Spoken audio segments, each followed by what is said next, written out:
Diz assim a palavra do Senhor: agora, compelido pelo Espírito, estou indo para Jerusalém, sem saber o que me há de acontecer ali, senão que em todas as cidades o Espírito Santo me avisa que prisões e sofrimentos me esperam. Todavia, não me importo, nem considero a minha vida de valor algum para mim mesmo, se tão somente puder terminar a corrida e completar o ministério que o Senhor Jesus me confiou, de testemunhar do Evangelho da graça de Deus. Agora sei que nenhum de vocês, entre os quais passei pregando o reino, verá novamente a minha face. O título da mensagem de hoje é terminar a corrida. Terminar a corrida. Quando eu estava lendo esse texto, a expressão que me saltou aos olhos foi quando ele disse: tão somente puder terminar a corrida e completar o ministério que o Senhor Jesus me confiou. Em outras palavras, o que o apóstolo Paulo está querendo dizer é que ele tinha um compromisso com o chamado de Deus na sua vida. Ele queria terminar, ele queria completar, ele queria atender às expectativas de Jesus a seu respeito. E eu creio que a maioria das pessoas aqui quer completar a missão, quer alcançar os propósitos de Deus para a sua vida. Quantos desejam isso? Levante as mãos. Eu creio que todos nós.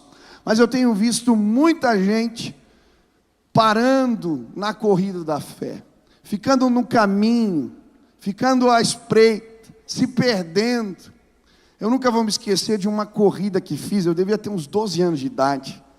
Eu fui num evento, eu não tinha me preparado para a corrida, eu não sou corredor, e eu estava ali, eu vi o pessoal se agitando para correr, um cara me convidou, coisa de moleque, resolvi fazer a minha primeira corrida de longa distância, 12 anos, eu creio, não sei se era 3 quilômetros, 5 quilômetros, mas era bastante coisa, e eu nunca tinha corrido corridas assim, de longa distância, então me preparei, e a gente saiu ali com um grupo,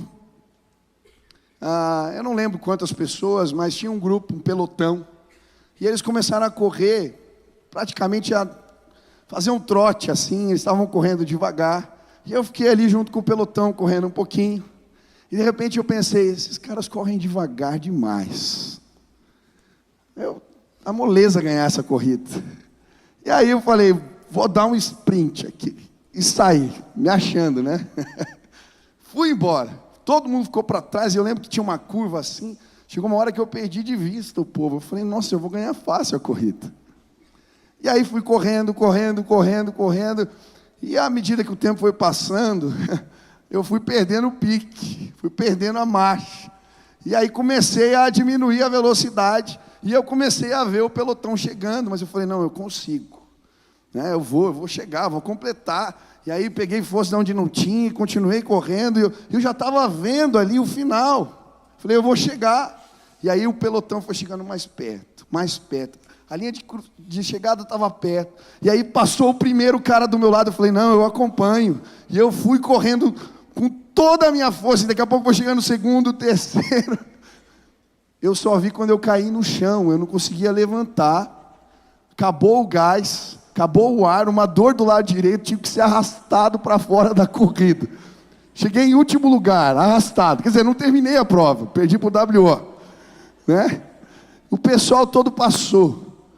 E sabe, tem muita gente na vida espiritual que não termina a corrida, fica no caminho, não cumpre o propósito. E sabe, eu sei que muitos estão no começo, estão empolgados com as realizações que Deus tem feito. Foram batismos hoje, como é gostoso, quando a gente encontra Jesus, você está naquela pegada, você quer entender a palavra, mas deixa eu te dizer uma coisa, eu queria te ajudar a chegar na linha de chegada. Deus quer nos levar na direção da sua vontade, dos seus propósitos, e hoje eu vim dizer para você, é possível cumprir o propósito de Deus para a nossa vida, é possível completar a missão, chegar bem, Quantos querem chegar no final aí da corrida e se apresentar aprovados diante do Senhor? Esse é o meu desejo. Quando eu estava preparando a mensagem, recebi um texto de um amigo. Enquanto estava nessa parte do sermão, ele me mandou assim uma mensagem de texto. E eu abri, pulou ali, né, na tela, e estava escrito assim, 1 Coríntios 9, 25 a 27. Todos os que competem nos jogos se submetem a um treinamento rigoroso, para obter uma coroa que logo perece, mas nós o fazemos para ganhar uma coroa que dura para sempre.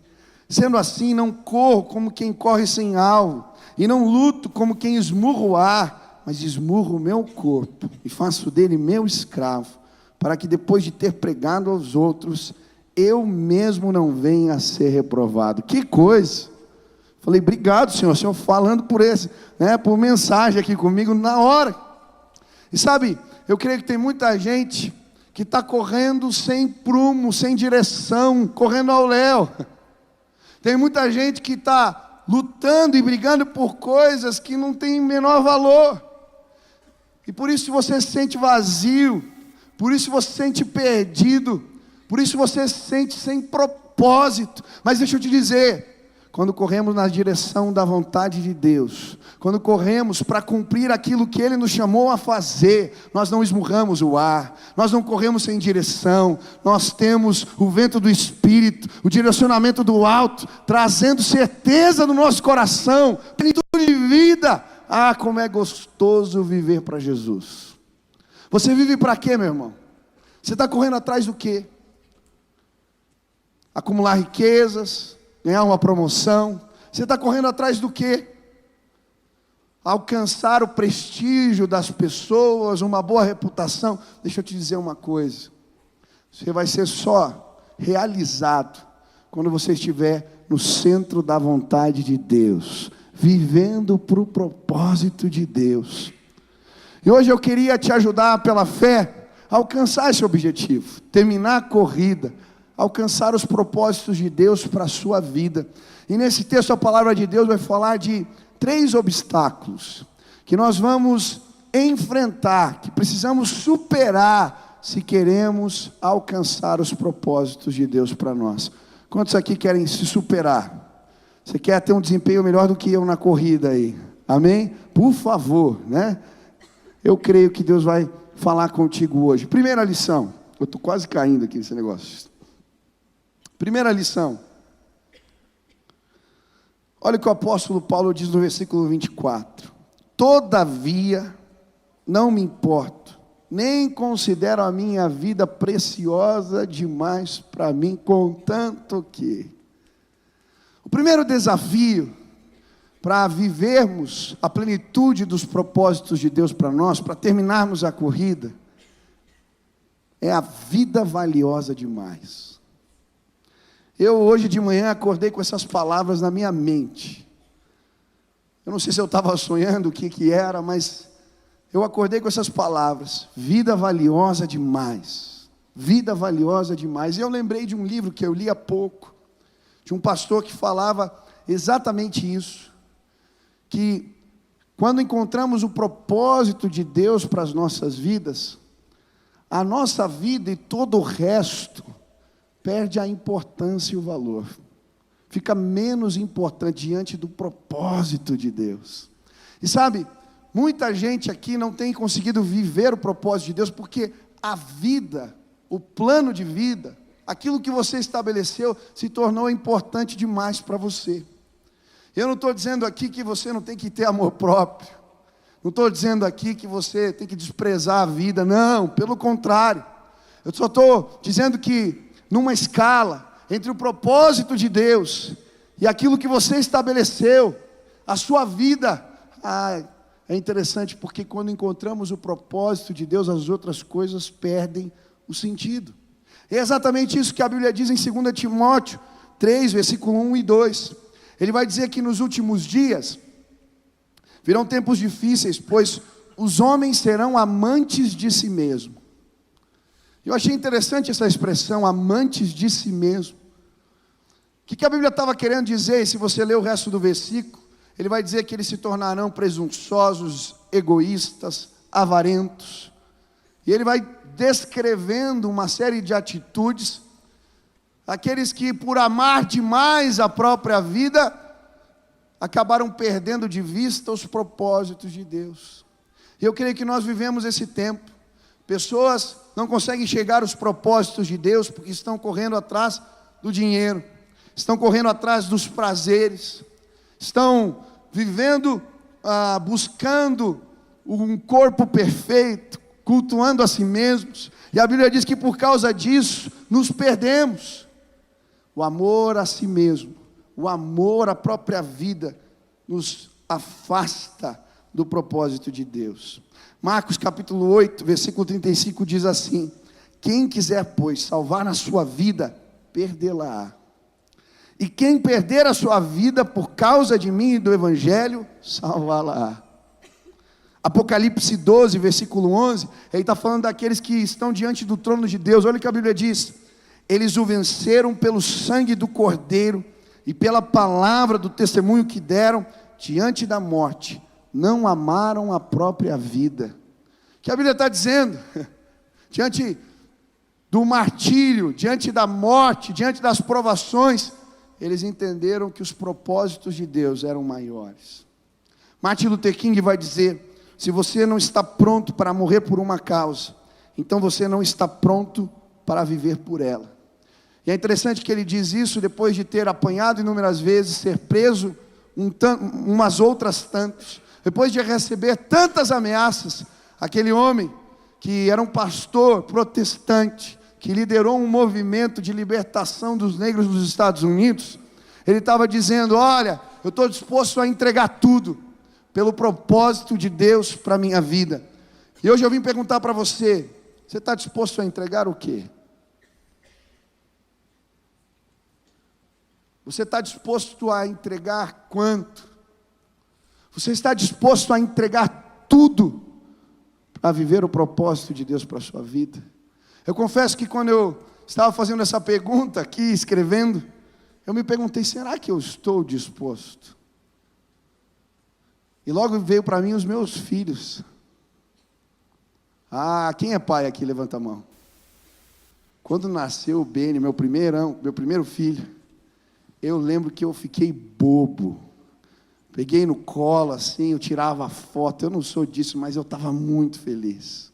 A Nina, que delícia. Quando ela vem, agora ela já está falando mais, né? Papai, me enche de beijo. Será que eu estou disposto a entregar tudo? E eu fiquei me questionando. Eu creio que Deus quer nos levar a um nível onde, diante do propósito de Deus, as outras coisas, por mais que amemos, gostemos, sejam importantes para nós, elas... Olha a minha pequena ali correndo, né? Coisa linda. Elas perdem o sentido. Eu li um livro de um pastor no começo desse ano, chamado Até que Nada Mais Importe, Luciano Subirá. Um livro que me impactou, ele dizendo que ele resolveu bater todos os seus recordes espirituais. Falou: esse ano eu vou orar como eu nunca orei, vou ler a Bíblia como eu nunca li, vou fazer jejum. E ele estava num processo de busca, talvez como ele nunca tinha feito na sua vida. Já não sei quantos dias de jejum, e ele foi para a igreja e tinha uma reunião de oração. Eles estavam ali, o louvor tocando, sendo ministrado, e de repente a presença de Deus veio, as pessoas começaram a se quebrantar, e ele ali na presença do Senhor, começou a adorar a Deus, e veio um sentimento no seu coração. Ele falou: Deus, eu quero entregar tudo nas tuas mãos, Senhor, falta alguma coisa, Senhor, o que o Senhor tem aí? Ele sentiu no coração Deus falando para ele: eu quero mais, não é suficiente. E ele ficou bravo, falou: Deus, mas como mais?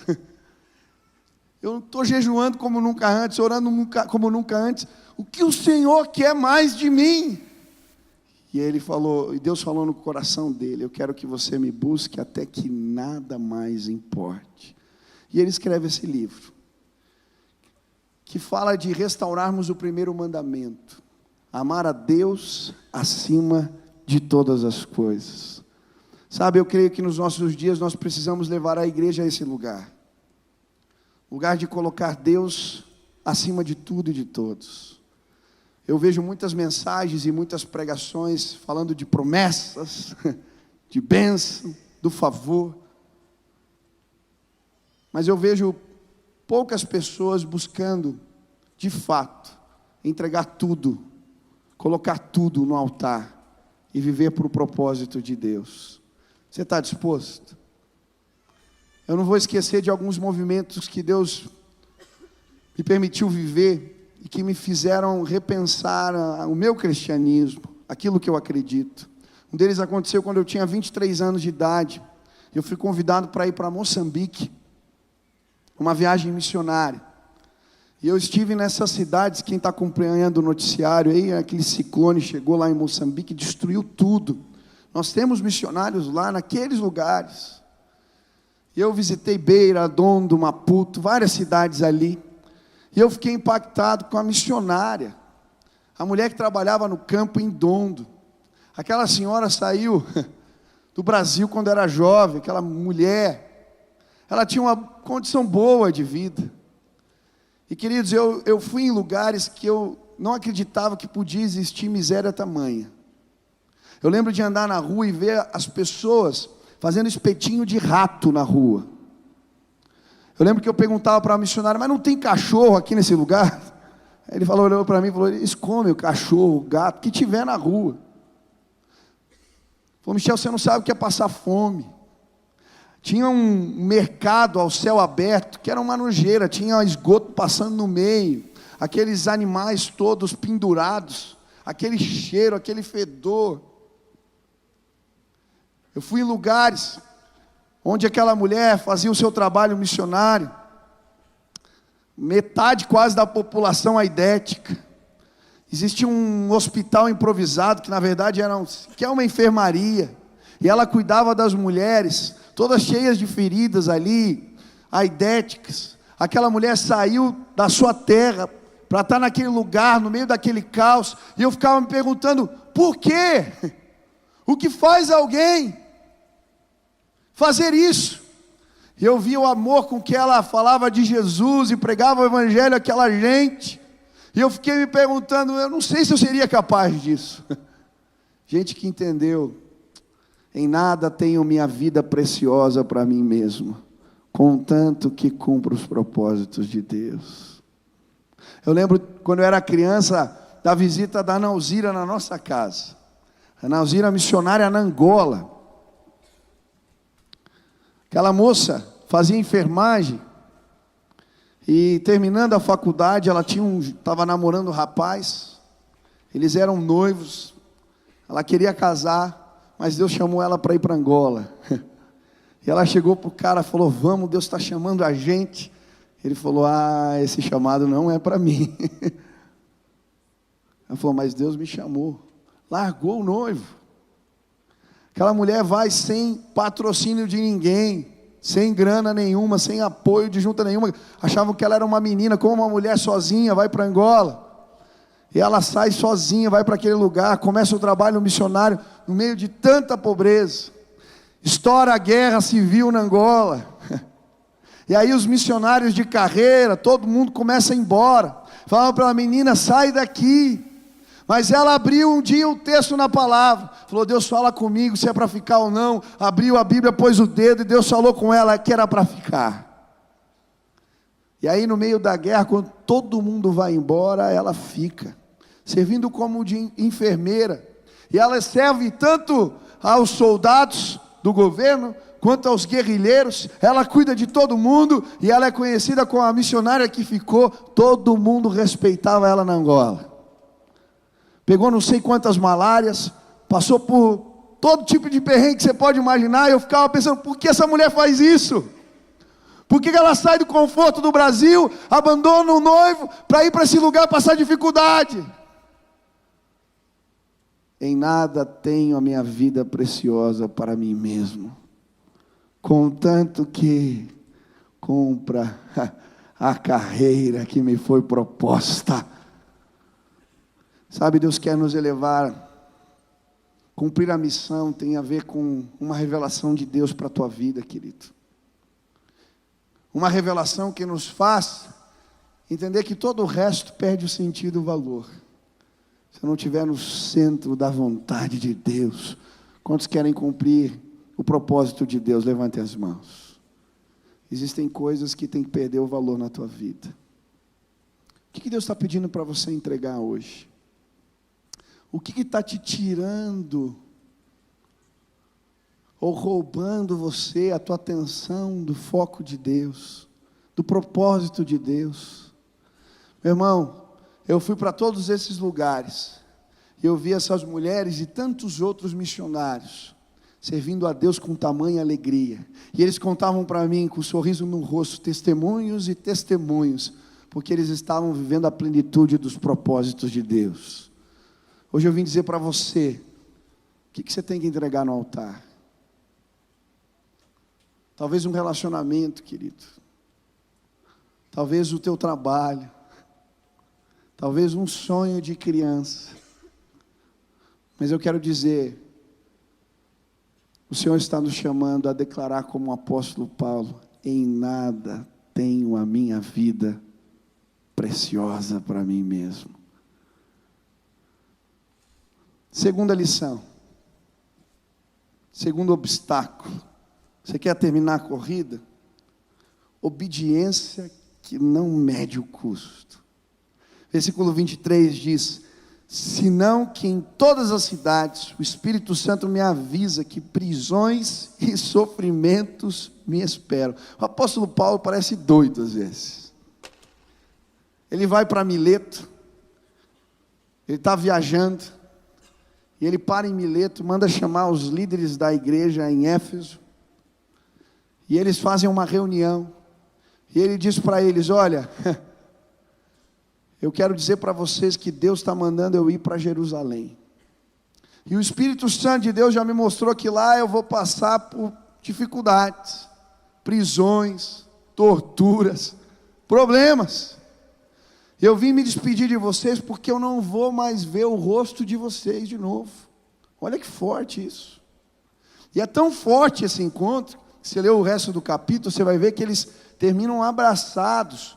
Eles beijam o apóstolo e choram profundamente, porque sabiam que ele estava dizendo: olha, eu vou para um caminho sem volta, eu vou morrer. É muito interessante isso.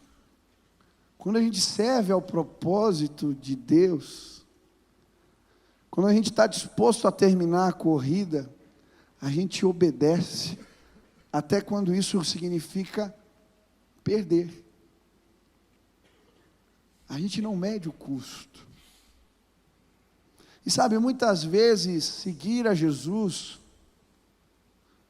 ir na direção da vontade de Deus, envolve perdas na nossa vida, sacrifícios. Não é à toa que a Bíblia fala tanto de carregar a cruz, de nos esvaziarmos de nós mesmos. O apóstolo Paulo vai dizer: eu fui crucificado com Cristo, já não vivo eu, mas... O que ele está dizendo? Não é mais a minha vontade, é a vontade de Jesus na minha vida. E a gente cita esses versículos como se fosse algo tão simples, tão fácil. Deus fala para ele: cara, você vai para um caminho de tortura, de sofrimento, mas eu vou contigo. E é isso que ele está declarando. Sabe, muitas vezes para quem está começando na fé, é difícil entender que seguir a Jesus às vezes envolve perdas. Eu estou discipulando um irmão, foi muito interessante que essa semana a gente conversando na mesa, em determinado momento a gente falou sobre impostos. E ele falou: mas pastor, mas tem que pagar tudo, que é um desaforo que o governo faz com a gente. Se pagar tudo a gente quebra. Não tem como. Eu falei: mas meu irmão, você lê a Bíblia, tem uma história de Jesus. Os fariseus preparam uma pegadinha para ele. Chegam para Jesus e dizem: tem que pagar imposto para Roma. Isso é uma pegadinha porque o povo de Israel, eles estavam sendo dominados pelo Império Romano, Existiam movimentos nacionalistas pedindo a libertação de Israel, e muitos defendiam que não deviam pagar imposto para aqueles que eram os dominadores. Por outro lado, dizer que não pagava imposto, ele ia arranjar problema com Roma. Então era uma pegadinha, puseram Jesus numa cilada. E aí o que Jesus faz? Pega a moeda aí que está na mão, a esfinge de quem está aí? De César. Dá a César o que é de César, dá a Deus o que é de Deus. Eu falei para ele, Jesus ensinou que tinha que pagar imposto. Meu Deus do céu, assim não dá, pastor.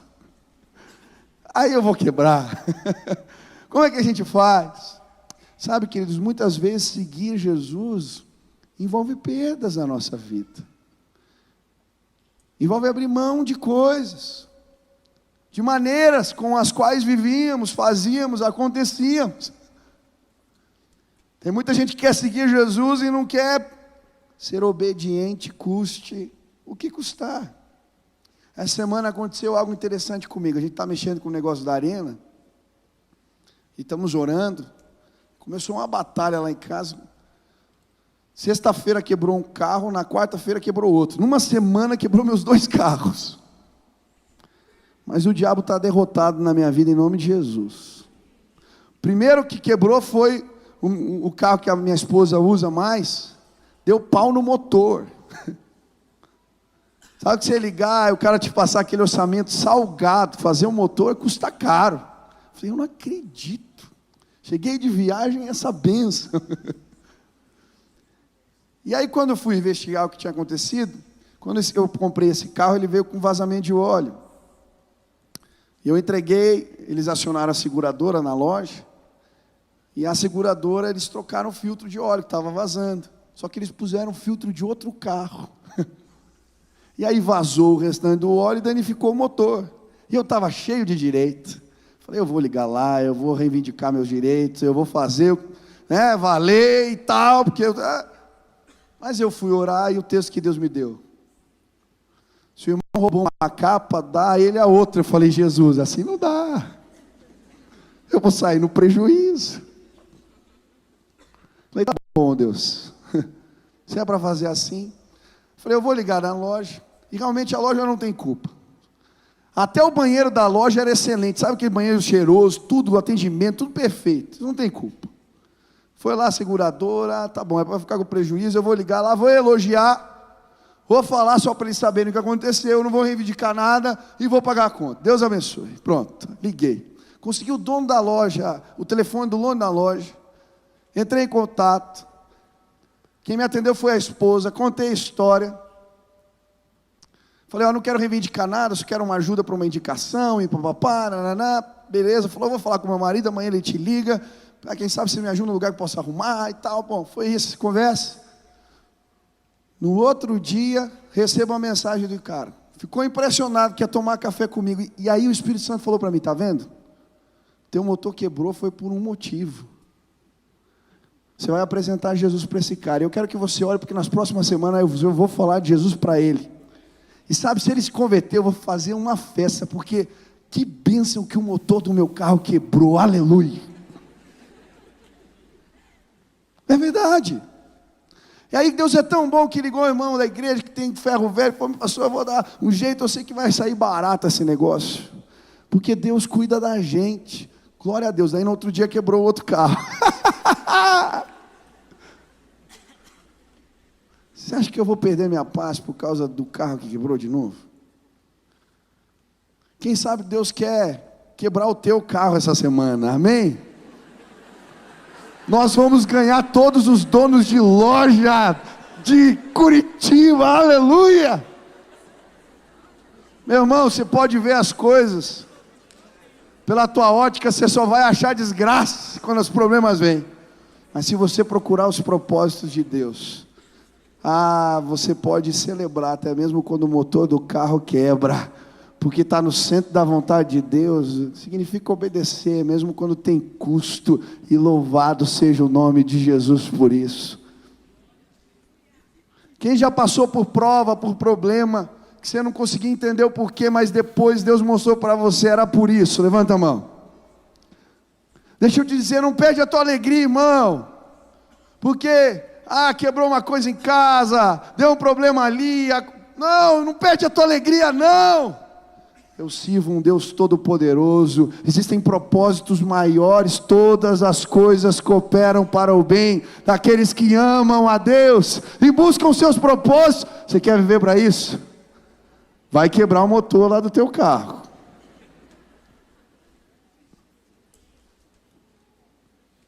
Eu lembro de uma história, eu vou contar aqui, eu nunca vou esquecer desse meu irmão, porque ele me fez uma pessoa melhor. É o pastor Tom, ele é missionário da Jocum. Esse cara é uma figura. Quem conhece ele? Quem conhece o Tom aqui? Levanta a mão. O Tom não para de rir, cara, dá até raiva. Ele chega do teu lado e ele começa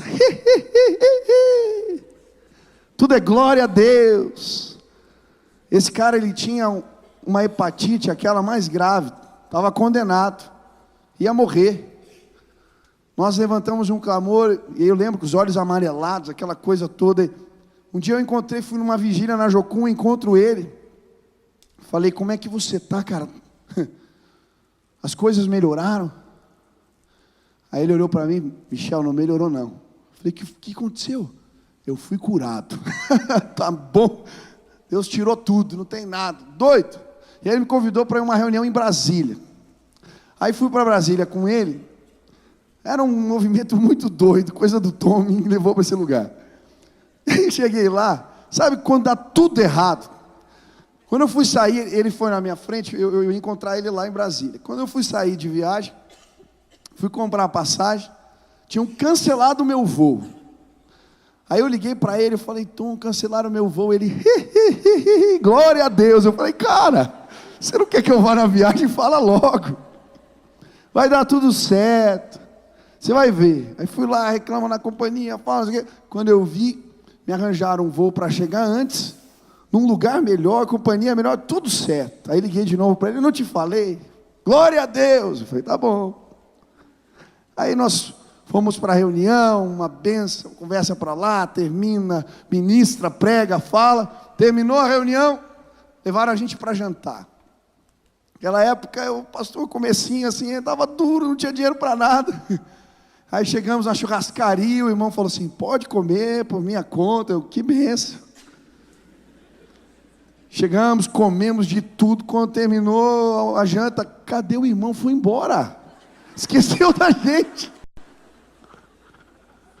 Aí, falei, Tom, e agora? Ele, glória a Deus.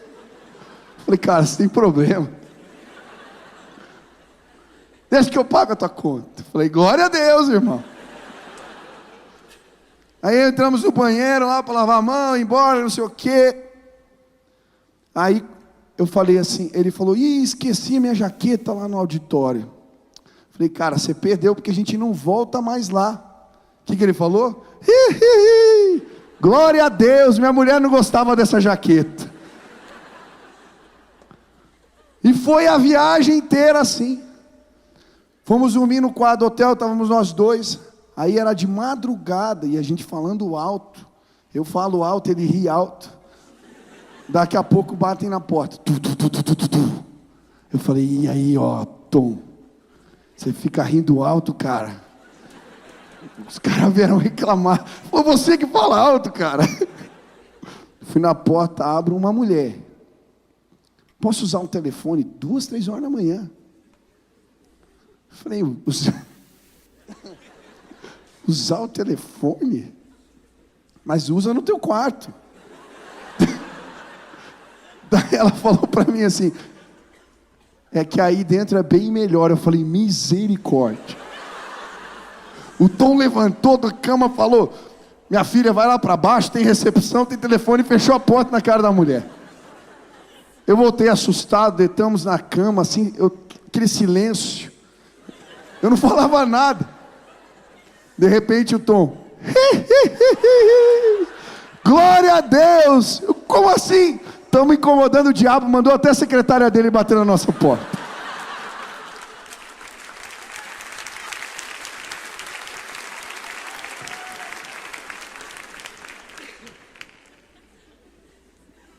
Glória a Deus, irmão. Você está passando por problema, por dificuldade, por situações difíceis. Eu não sei o que está acontecendo com você. Quem está passando por problema aqui, por crise, levanta a mão bem alto. Dá um glória a Deus aí junto comigo. Aleluia! Deus tem um propósito maior para você. E quando a gente obedece, a gente consegue se alegrar até mesmo quando as coisas dão errados, porque Deus é fiel. Você quer viver cabisbaixo, chateado? Não, meu irmão. O apóstolo Paulo está dizendo: eu estou indo para Jerusalém, vou passar por lutas, prisões, provações, mas eu estou indo. Glória a Deus. Louvado seja o nome do Senhor. O terceiro e último desafio. Quantos querem cumprir o chamado, o propósito, a missão? Esse desafio é complicado. A persuasão dos que não entendem o nosso sacrifício. Eu acho interessante porque o apóstolo Paulo sai dali de Mileto, e ele vai por várias cidades, ele chega em Tiro, e quando ele chega em Tiro, alguns discípulos o encontram, e a Bíblia diz assim: encontrando os discípulos dali, ficamos com eles 7 dias, eles pelo Espírito recomendavam a Paulo que não fosse a Jerusalém, porque eles sabiam, vai ser difícil, não vai. E aí ele segue viagem, e ele para em Cesareia, e fica hospedado na casa de Filipe, e ali na casa de Filipe, vem um profeta chamado Ágabo, e esse profeta tira o cinto de Paulo, amarra os seus braços e os seus pés, e começa a dizer: é isso que vai acontecer com o dono desse cinto se ele for para Jerusalém, vai passar por prisões, por problemas, por dificuldades. E aí a palavra de Deus diz que todos que estavam na casa começam a persuadir Paulo a não ir para Jerusalém, a não seguir viagem. E olha o que ele vai dizer.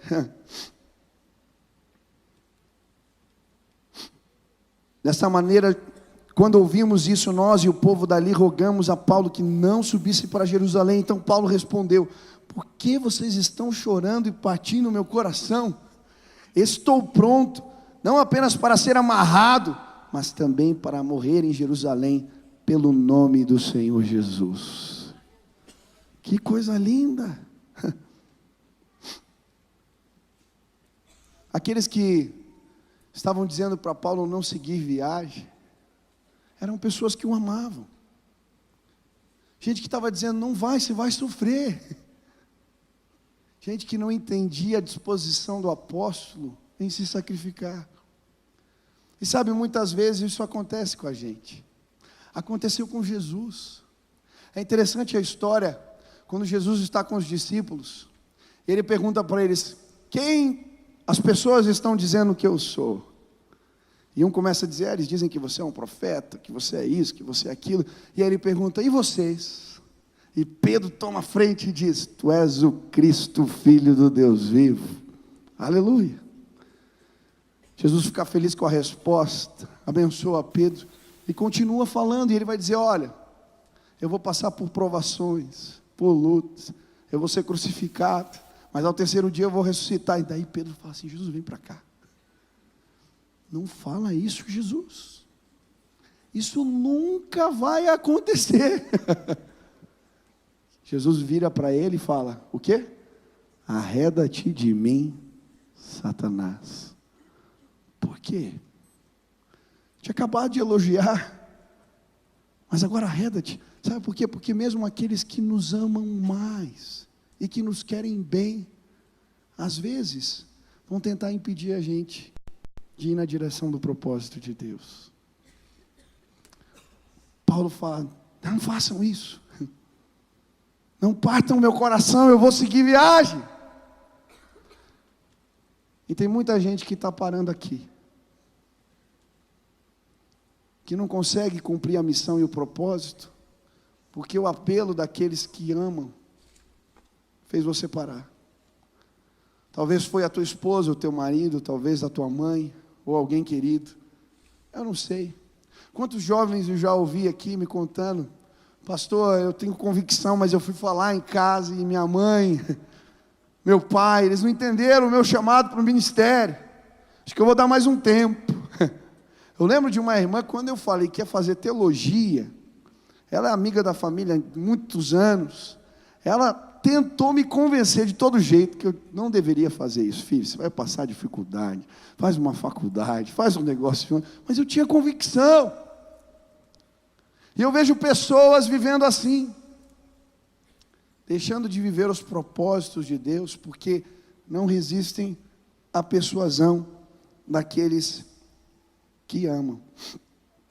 Gente que não é capaz de entender os sacrifícios que você está disposto a fazer. Eu gosto quando Davi diz: não entregarei ao Senhor sacrifícios que não me custem nada.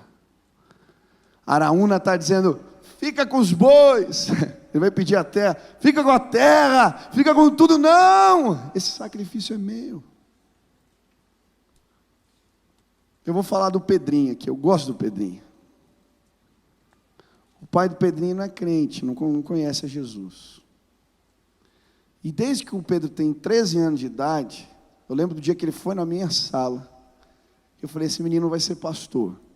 Porque com 13 anos de idade, o Pedro já tinha lido a Bíblia toda e ele amava a palavra de Deus. E tem coisas eu não sei explicar, a gente sente, a pessoa quando é de Deus, você sente um negócio de ver, entrou na sala, esse menino vai ser pastor. Mas quando ele tomou essa decisão, eu sei que para o pai, para a avó e para tantos outros foi difícil entenderem, no primeiro momento. O Pedro nasceu em berço de ouro. Quem conhece, eu conheço. A família dele tem condições. Mas Deus mandou o Pedro para onde? Trabalhar no Parolim, no meio da vila. Aí esses dias deu uma enchente lá no Parolim, que acabou com tudo lá. Ele estava na igreja, daqui a pouco entram os irmãos pedindo: gente, socorro, a gente está perdendo tudo e tal. Eu só vi um vídeo do Pedrinho no meio da água, entrando na casa das pessoas para tirar as coisas. No meio da favela tem um esgoto passando a céu aberto, aquela água toda imunda. O piá lá dentro de um barraco na vila, tirando as coisas das pessoas. Você pode imaginar o que o pai dele falou para ele? Eu não imagino. O moleque está fazendo, ele é médico ainda, você vai morrer. Mas Pedro, eu tenho muito orgulho de você, cara. E eu tenho certeza que essa comunidade está vendo Jesus através da sua vida, porque não é qualquer menino que sai aqui do batel e vai entrar num barraco no meio da chuva, tudo alagado, para tirar as coisas das pessoas de dentro, tentar salvar alguma coisa.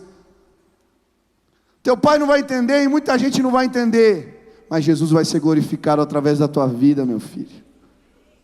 As pessoas não vão e não precisam nos entender, a gente só tem que seguir o propósito. E a gente vai ver a glória de Deus sendo estabelecida nos nossos dias. O apóstolo Paulo está na cadeia. Está na cadeia. Ele tinha levado um monte de varada nas costas. Estava algemado de um lado de um cara. Sabe o que ele está fazendo? Escrevendo para a igreja. Para esses irmãos de Éfeso que foram se despedir dele. Não fiquem tristes. Por causa das minhas algemas, os soldados da guarda pretoriana estão ouvindo o evangelho. Autoridades, isso tem servido para o progresso, para o avanço do reino de Deus. Quem pensa assim? Ele vai dizer: eu encontrei as dispensas da graça e do favor de Deus, Ele tem me fortalecido na cadeia. E aí ele está lá, preso em Jerusalém, tem uma visão. Jesus aparece para ele e fala assim: assim como você testemunhou em Jerusalém, eu quero que você faça em Roma. E ele vai para Roma, e ele prega em Roma, e Deus faz uma obra linda, autoridades ouvem a palavra, porque aquele homem resolveu passar por prisões, lutas. Mesmo quando todo mundo falava: não faça isso, gente se converteu, porque alguém estava disposto a servir a Deus, custe o que custar. Nós estamos entrando numa campanha, mas eu quero dizer que essa campanha só vai dar certo, e só vai ser uma bênção, se você decidir estar disposto a valorizar o propósito de Deus, muito mais do que outras coisas na vida. Você só vai viver os milagres e a dinâmica do poder de Deus, se você estiver decidido a obedecer mesmo quando isso significa perder.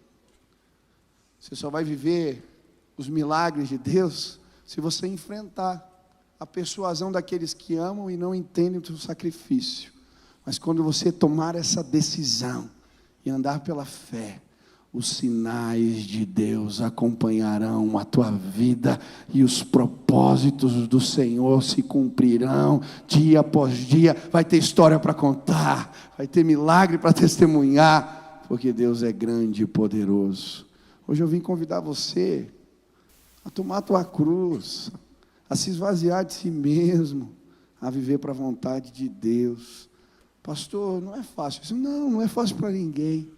Mas se hoje você ouviu essa palavra, você está dizendo: Jesus, eu quero, eu preciso da tua ajuda, me capacita, mas eu quero.